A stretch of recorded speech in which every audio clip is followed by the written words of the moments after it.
नमस्कार, आप देख रहे हैं आज तक। आपके साथ मैं हूं मीनाक्षी कंडवाल। सियासत की नई चिंगारी बन चुका है जेएनयू में देश विरोधी नारेबाजी का आरोपी छात्र संघ अध्यक्ष कन्हैया कुमार और छिड़ गई है देशद्रोह बनाम देशभक्ति की जंग। बीजेपी आज तीखे तेवरों के साथ सामने आई। बात जेएनयू और जिन्ना से होते हुए जहरीली जुबान तक जा पहुंची और अब तो कन्हैया को मारने की धमकी के बोल भी सामने आने लगे हैं। एक तरफ दिल्ली में ऐसे पोस्टर लगाए गए जिसमें कन्हैया को गोली से मारने की धमकी दी गई है, वहीं इसके अलावा बदायूं से ये खबरें आई जहां पर बीजेपी युवा मोर्चा की तरफ से जान से मारने की धमकी कन्हैया को मिली। और इस सब के बीच एक चिट्ठी दिल्ली पुलिस ने भी जेएनयू प्रशासन को लिखी जिसमें कन्हैया के आने जाने की जानकारी पुलिस को मुहैया कराने की बात कही गई है सुरक्षा को देखते हुए। कुछ आपके जुमलेबाजी में फंस गए, कुछ को तो आपने हर हर कह के ठग लिया, आजकल अरहर से परेशान है। देखो, एक रोहित को मारे हो, उस कंटिन्यूएशन में जिस आंदोलन को तुम दबाना चाहे थे वो आंदोलन कितना बड़ा बनकर के उभरा है। इसका मतलब है कि सबका प्रोग्राम नागपुर में तय हो रहा है। कन्हैया को जान से मारने की धमकी। कुछ आपके जुमलेबाजी में फंस गए, कुछ को तो आपने हर हर कह के ठग लिया, आजकल अरहर से परेशान है। देखो, एक रोहित को मारे हो, उस कंटिन्यूएशन में जिस आंदोलन को तुम दबाना चाहे थे वो आंदोलन कितना बड़ा बनकर के उभरा है। इसका मतलब है कि सबका प्रोग्राम नागपुर में तय हो रहा है। कन्हैया को जान से मारने की धमकी। कन्हैया को गोली मारने पर 11 लाख के इनाम का ऐलान। बीजेवाईएम नेता ने दी जुबान काटने की धमकी।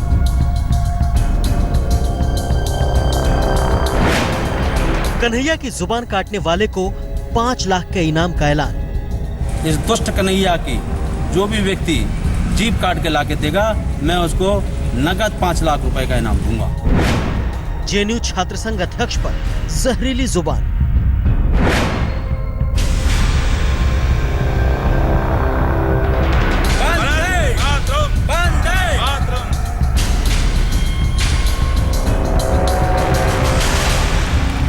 जेल से छूटे देशद्रोह के आरोपी जेएनयू छात्र संघ अध्यक्ष कन्हैया कुमार के निशाने पर अब प्रधानमंत्री मोदी सरकार, बीजेपी और संघ है।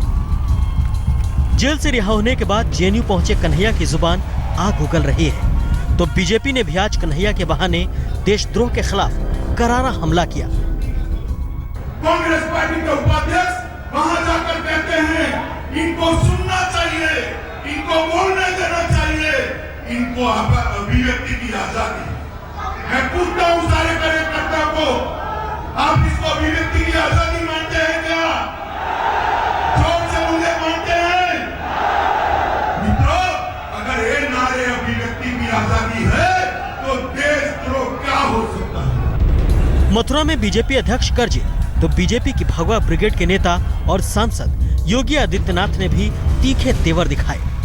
देखिए, भारत की किसी भी शिक्षण संस्था में हम लोग जिन्ना नहीं पैदा होने देंगे और जिन्ना पैदा होने से पहले ही इस प्रकार के तत्वों को दफना दिया जाएगा।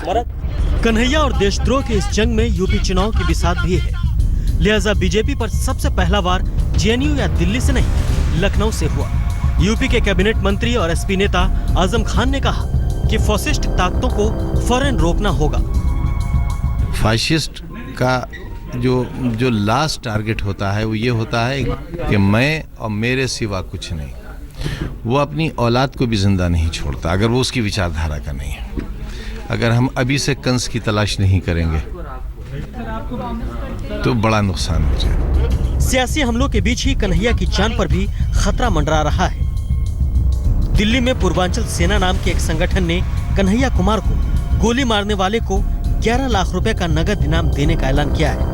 इस बारे में पोस्टर भी चिपकाए गए हैं। कन्हैया के भाषण देने के बाद सियासत बहुत तेज हो गई है और अब दिल्ली के अलग अलग इलाकों में दीवारों पर ऐसे पोस्टर देखने के लिए मिल रहे हैं जहां पर कन्हैया को मारने के बाद लाखों रुपए के इनाम देने की बात कही गई है। यहां पर कई लोगों को आप देख सकते हैं भीड़ इकट्ठी है, लेकिन खास बात क्या है इसकी यहाँ पर कि पुलिस खुद इन पोस्टर्स को इस वक्त देखने के लिए पहुंची हुई है। और मैं तस्वीरें में आपको दिखा दूं, ये एक्सक्लूसिव विजुअल यहाँ पर इन पोस्टर जो कि अब फाड़ दिए गए हैं, यहाँ पर अगर आप देखें तो पुलिस इनकी तहकीकात कर रही है कि किस तरीके से ये पोस्टर यहाँ पर चिपकाए गए।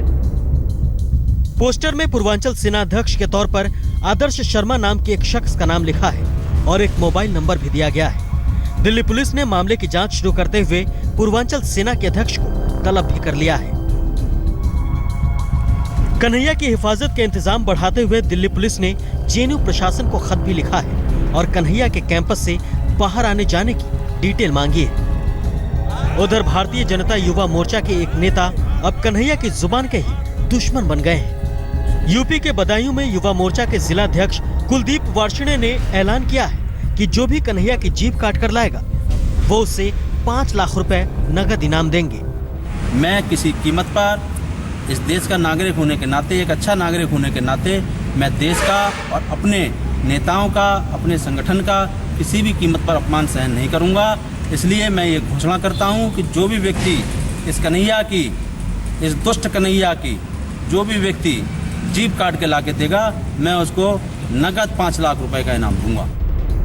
हालांकि जहरीली जुबान वाले नेता को पार्टी ने फौरन 6 साल के लिए बाहर का रास्ता दिखा दिया। देशद्रोह को लेकर छिड़े इस सियासी संग्राम के फिलहाल थमने के आसार नहीं दिखते, क्योंकि 5 राज्यों के चुनाव में बीजेपी जेएनयू विवाद को देश की अस्मिता से जोड़कर पेश कर रही है, तो विपक्ष कन्हैया को भी मोहरा बना रहा है। बदायूं से अंकुर चतुर्वेदी के साथ पंकज जैन, दिल्ली आज तक। 21-22 दिन पहले तक जेएनयू छात्र संघ के अध्यक्ष कन्हैया कुमार को चंद लोग ही जानते थे, लेकिन देशद्रोह के आरोप में कन्हैया की जेल यात्रा ने उसे और आक्रामक और धारदार बना दिया। जेल से रिहाई के बाद कन्हैया जब वापस जेएनयू पहुंचा तो सीधे प्रधानमंत्री पर हल्ला बोल दिया।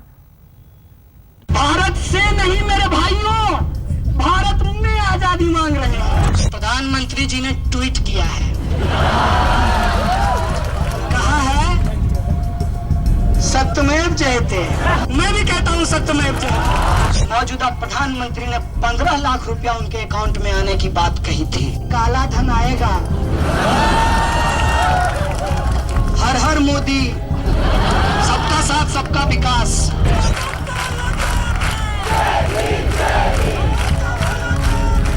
जेएनयू भी वही है, छात्र भी वही है, माहौल और मंजर भी वही है और तेवर भी वही है। आजादी, आजादी, आजादी। बस बदला है तो शायद वो नजरिया, जिसमें देशद्रोह के आरोपों से आगे देशभक्ति की नई परिभाषा गढ़ी गई। 21 दिन बाद सलाखों से बाहर आए देशद्रोह के आरोपी और जेएनयू छात्र संघ के अध्यक्ष कन्हैया कुमार के निशाने पर सीधे प्रधानमंत्री थे।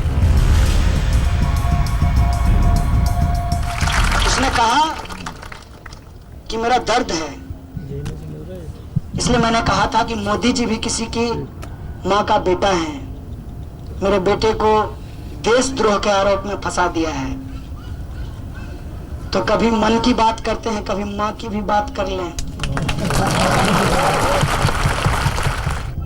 जिस जवाहरलाल नेहरू यूनिवर्सिटी में 9 फरवरी को देश विरोधी नारे लगे, वहां बदले माहौल में गुरुवार को तिरंगा भी लहरा रहा था और जय हिंद के नारे भी लग रहे थे। जिस पर देशद्रोह का आरोप लगा, उस कन्हैया ने कहा कि वो देश में आजादी चाहता है, देश से आजादी नहीं।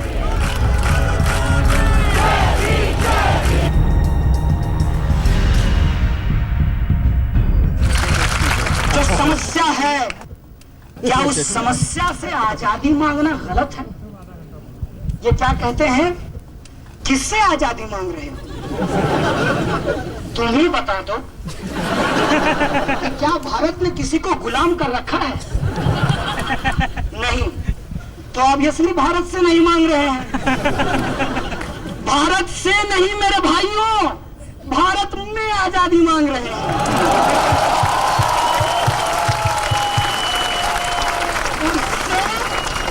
और में फर्क होता है। समाजवादी नारों के बीच कन्हैया के निशाने पर सीधे प्रधानमंत्री थे। कन्हैया ने प्रधानमंत्री के उसी भाषण का हवाला देकर उन पर गंभीर आरोप लगा दिए। कन्हैया को दिल्ली हाईकोर्ट से जमानत बुधवार को ही मिल गई थी। कानूनी कार्रवाई में 1 दिन लगा और गुरुवार को रिहाई हो गई। मीडिया को चकमा देकर कन्हैया को कब जेएनयू कैंपस में पहुंचा दिया गया, ये किसी को पता नहीं लगा। वहां कन्हैया करीब 5000 छात्रों, शिक्षकों और कर्मचारियों के बीच जब एडमिनिस्ट्रेशन ब्लॉक के सामने पहुंचा तो 15 लाख रुपए का पता सरकार से पूछने लगा। आप इस देश के लोगों को भुला देना चाहते हैं कि मौजूदा प्रधानमंत्री ने 15 लाख रुपया उनके अकाउंट में आने की बात कही थी।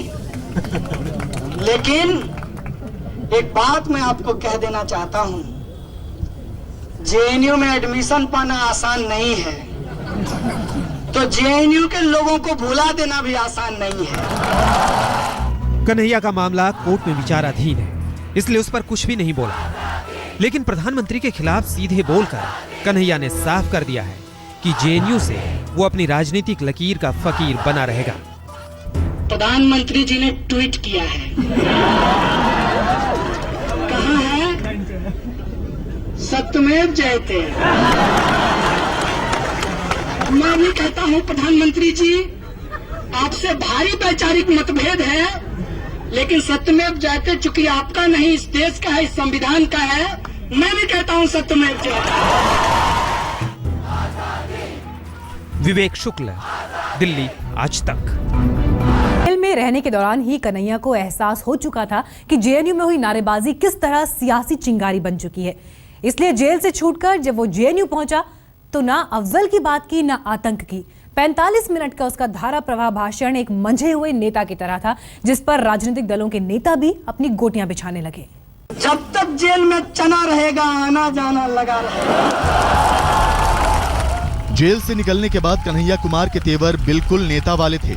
सामने तालियां बजाती भीड़ और जुबान पर जेल की दास्तान। उसने पूछा कि लाल सलाम क्या है? बोले इनकलाब जिंदाबाद। बोला जानते हैं? तो बोले क्रांति को ही उर्दू में इनकलाब कहते हैं। कहा ये स्लोगन तो एबीवीपी भी लगाती है। हम बोले अब समझ में आया कि वो नकली इनकलाबी है, हम असली इनकलाबी। कन्हैया ने समाजवादी सपनों को हवा दी, जेल में सिपाहियों की हक की बात की, तो ये बुनियादी सवाल भी उठाया कि अमीर गरीब का फर्क मिटना चाहिए। इसीलिए हम इक्वलिटी की बात करते हैं, हम इसीलिए सोशलिज्म की बात करते हैं कि एक चपरासी का बेटा और एक राष्ट्रपति का बेटा एक स्कूल में पढ़ाई कर सके। 45 मिनट के भाषण में कन्हैया राजनीतिक चर्चा के केंद्र में आ गया। तो क्या कन्हैया के जेएनयू के एडमिन ब्लॉक में दिए गए भाषण का राजनीतिक इस्तेमाल शुरू हो रहा है? अदालत तय करेगा कि क्या देशद्रोह है और क्या देशभक्ति है। यह तय मैडम स्मृति ईरानी नहीं तय करेंगी, क्योंकि हम उनके बच्चे नहीं। कन्हैया कह रहा है कि वो अभी छात्र है और आगे शिक्षक बनना चाहता है, लेकिन नाना करते राजनीति में आ जाने के तमाम उदाहरण तो यही बताते हैं कि कुछ भी हो सकता है। रोशनी ठोकने के साथ अमित चौधरी, दिल्ली आज तक। कन्हैया सियासत की चिंगारी क्यों और कैसे बन गया, इसके पीछे है जेएनयू में अफजल गुरु और मकबूल बट के लिए लगे नारे, जिसे लेकर सियासत गरमाई। सवाल यह है कि जेएनयू में जवानों की शहादत पर लॉन्ग मार्च क्यों नहीं निकलता।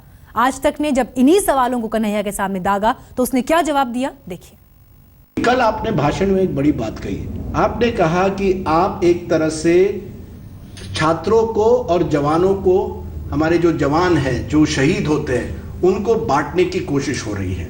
जिस तरह का एक तरह से नैरेटिव शुरू हुआ है, जिसमें कहा जा रहा है कि जो जवान है जब वो मरता है तब जेएनयू में कोई कैंडल लाइट विजिल नहीं होता, लेकिन अफजल गुरु के लिए आप लोग एक तरह से इवेंट मनाते हैं। ये एक तरह से नैरेटिव बन गया है और आपने उसका विरोध किया।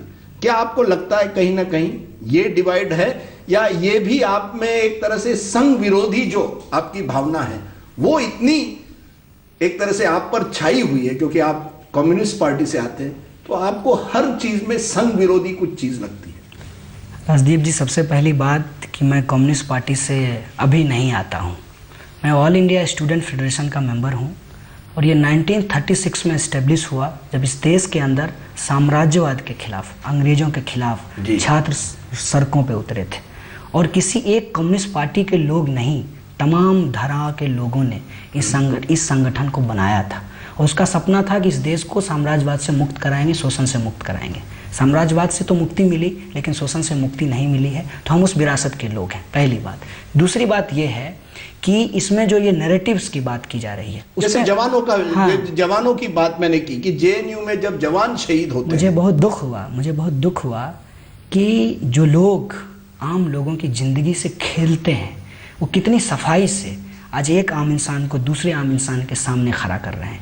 मैं उस राजनीति की मुखालफत करता हूँ, उसको स्पष्ट करना चाहता हूँ कि जो किसान इस देश के हर एक परिवार के लिए अनाज पैदा करता है और इस ऑर्डर में भी लिखा हुआ है मेरे देश की धरती सोना उगले उगले, वह किसान जो आज आत्महत्या कर रहा है, क्या वो शहीद नहीं है?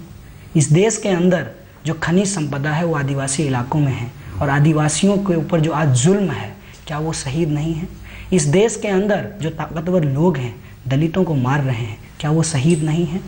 और जो लोग सीमा पे मर रहे हैं, जो एक नकली भावना भर करके आम लोगों को ही आपस में लड़ाया जाता है, वो नौजवान जो मर रहे हैं वो भी शहीद हैं। इन तमाम शहीदों को और इन तमाम शहादत देने वाले परिवारों को एकजुट करने की बात है और इस सवाल को आज विमर्श में लाना है कि लड़ाई नहीं होना चाहिए, लड़ाई क्यों हो रही है और ये लड़ाने वाला कौन है उसको आइडेंटिफाई करना चाहिए। नहीं, आपके मन में लड़ाने वाला तो संघ परिवार है, क्योंकि आपकी विचारधारा संघ परिवार विरोधी है।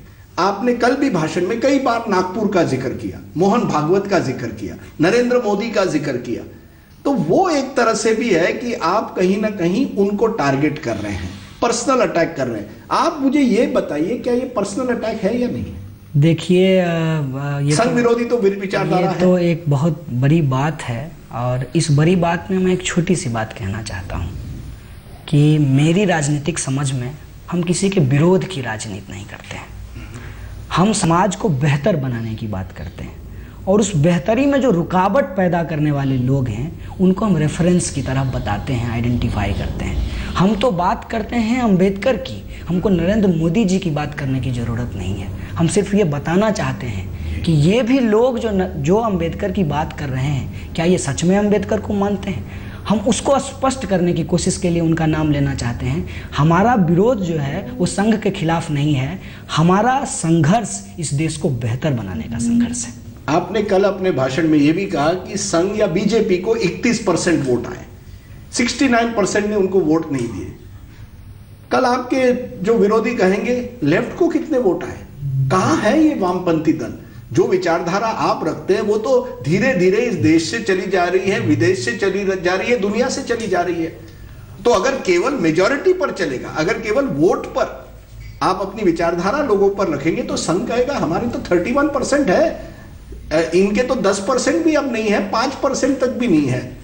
नहीं, मैं ये बात इसलिए बोल रहा हूँ, उसका एक कॉन्टेक्स्ट है।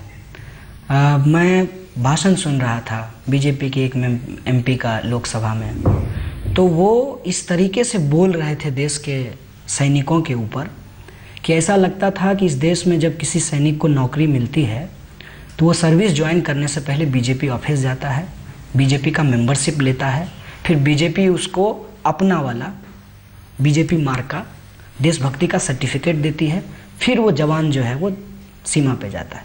मैं उसको एक्सपोज करने की कोशिश कर रहा था कि आप जो देशभक्ति को मैनिपुलेट करने की कोशिश कर रहे हैं उसमें हम देशवासी के सवाल को लाना चाहते हैं, जिसमें जय जवान और जय किसान का सवाल एक साथ आएगा, वो अलग अलग नहीं। लेकिन कन्हैया, वामपंथी दल की जो विचारधारा है वो धीरे धीरे कमजोर हो रही है और जो हिंदुत्ववादी या राष्ट्रवादी जिसे वो कहते हैं, संघ कहता है, वो तो आगे बढ़ रही है। तो कहीं ना कहीं आपकी भी कोई कमजोरी होगी या उस विचारधारा की कोई कमजोरी होगी।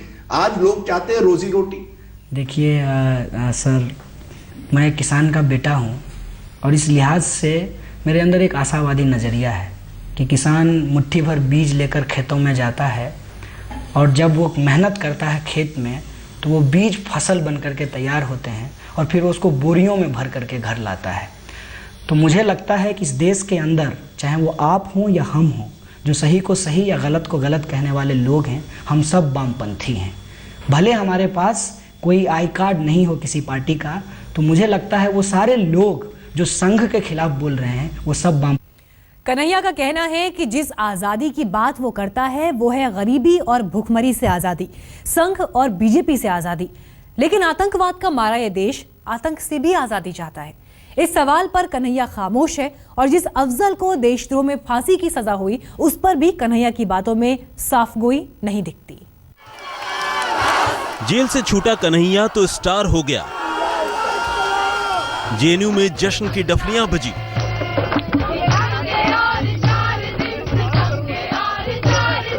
आजादी के नारे लगे और इसके बाद संवैधानिक अधिकारों, सर्वधर्म समभाव, समतामूलक समाज पर भाषण हुआ। जेएनयू ने जो दिखाया है, जेएनयू जिस तरीके से खड़ा हुआ है इस देश के अंदर, सही को सही और गलत को गलत कहने के लिए सैल्यूट करना चाहते हैं। और भाषण के अंत में आजादी का कीर्तन भी। आजादी, आजादी, आजादी। अगले दिन जेएनयू में प्रेस कॉन्फ्रेंस बुलाई और मीडिया के जरिए देश के सामने अपने विचार रखे। देशद्रोह और राजद्रोह का फर्क भी समझाया। देशद्रोह और राजद्रोह में फर्क होता है। अंग्रेजों ने सेडिशन का कानून बनाया इस देश के अंदर न्याय पसंद लोगों को दबाने के लिए। अंग्रेजों के चेले चपाटे, मैं किसी विचारधारा का नाम नहीं ले रहा, भगत सिंह ने कहा था गोरे चले जाएंगे काले रूल करेंगे। तो ये चेले चपाटे जो उस राजद्रोह का, सेडिशन का इस्तेमाल कर रहे हैं, संविधान के पक्ष में खड़ा होने वाले लोगों के खिलाफ, लोगों की समानता, न्याय, लोकतांत्रिक अधिकार, बराबरी और धर्मनिरपेक्षता, समाजवाद के लिए लड़ने वाले लोगों के खिलाफ उनको संवैधानिक तरीके से ही जवाब दिया जाएगा। लेकिन कन्हैया ये भूल गया कि 9 फरवरी को सरकार के नहीं, देश के खिलाफ नारे लगे थे। उसी कानून व्यवस्था के खिलाफ भी नारे लगे थे जिसकी वजह से वो आजाद हुआ है। ये तस्वीरें कन्हैया भूल गया शायद, इसीलिए रिहाई के बाद अचानक अपने उन दोस्तों को रिहा कर देने की मांग करने लगा जिनके खिलाफ देशद्रोह के आरोप हैं।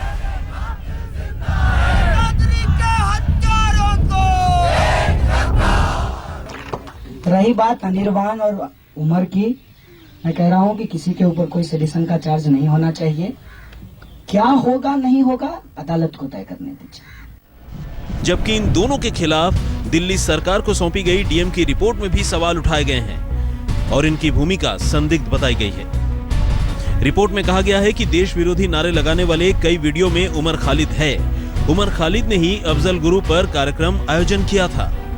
उमर खालिद अफजल गुरु का समर्थन करता है, ये बात यूनिवर्सिटी में भी आम फहम है। जेएनयू सिक्योरिटी स्टाफ ने उमर खालिद की आवाज की भी पहचान की है, जिसमें वो देश विरोधी नारों का पहला बंद बोल रहा है और उसके बाद अनिर्बान और आशुतोष नारों का दूसरा बंद बोल रहे हैं। वो बोल रहे हैं, अफजल की हत्या नहीं सहेंगे, कितने अफजल मारोगे, हर घर से अफजल निकलेगा।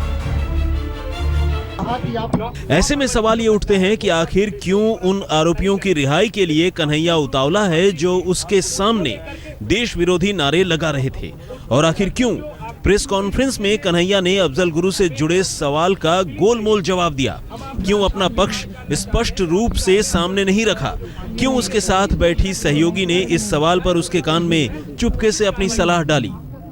प्रेसिडेंट के बतौर अगर आप कहते हैं कि अफजल गुरु आपके लिए कौन है, तो मैं कहता हूं कि अफजल गुरु भारत का, भारतीय संविधान के अनुसार इस देश का एक नागरिक था। अखंड भारत का हिस्सा जम्मू कश्मीर उसका एक निवासी था और उसको कानून ने सजा दी है। जो सजा दी है उस सजा के ऊपर बोलना, वही कानून इस देश की जनता को इजाजत देता है और जो लोग कर रहे हैं ये उनका संवैधानिक अधिकार है। मेरा व्यक्तिगत मत यह है कि मेरे लिए अफजल गुरु आइकन नहीं है। मेरे लिए आइकन आज के समय में रोहित बेमुला है और हम कहते हैं कि घर घर में रोहित निकलेगा। तुम कितने रोहित मारोगे, घर घर में रोहित निकलेगा।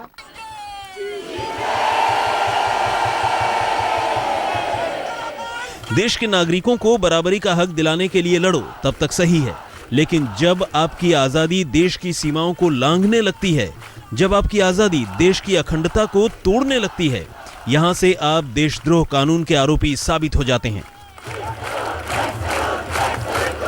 और अभी आरोप तो कन्हैया के दामन पर भी लगे हैं। रजत सिंह के साथ विवेक शुक्ल, दिल्ली, आज तक।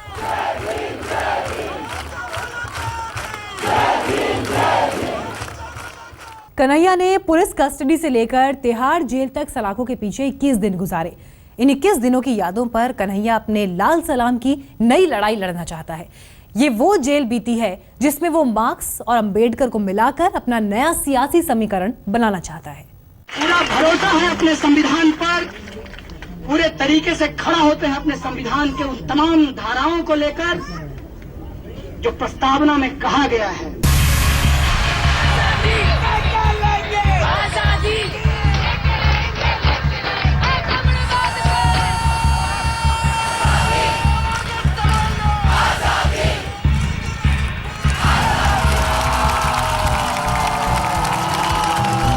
जेल यात्रा के बाद जेएनयू छात्र संघ अध्यक्ष कन्हैया कुमार का हृदय परिवर्तन हो गया शायद, वरना जिस जुडिशियल सिस्टम को उसकी आंखों के सामने अफजल का हत्यारा बताया गया, उस पर आस्था कैसे मजबूत हो गई। यूं भी आस्था और भरोसा तब ज्यादा मजबूत हो जाते हैं जब समय संकट का हो।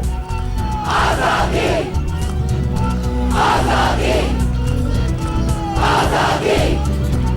नहीं तो जो विचारधारा राष्ट्र राज्य की सीमाओं में यकीन नहीं रखती, वो विचारधारा अचानक से एक राष्ट्र को चलाने वाली किताब में कैसे यकीन करने लगी। खैर, कन्हैया ने अपनी जेल यात्रा के कुछ रोचक किस्से भी सुनाए। सच कहो दोस्त, तो मेरी तो ये इच्छा हुई थी, मुझे तक तुम आओगे तो बहुत पीटेंगे, लेकिन तुमसे बात करके मेरी इच्छा हो रही है कि मैं उनको जाकर के पीट दूं। जेल से लौटने के बाद कन्हैया के तेवर तीखे थे। निशाना केंद्र सरकार पर था, नजर मीडिया कैमरों पर।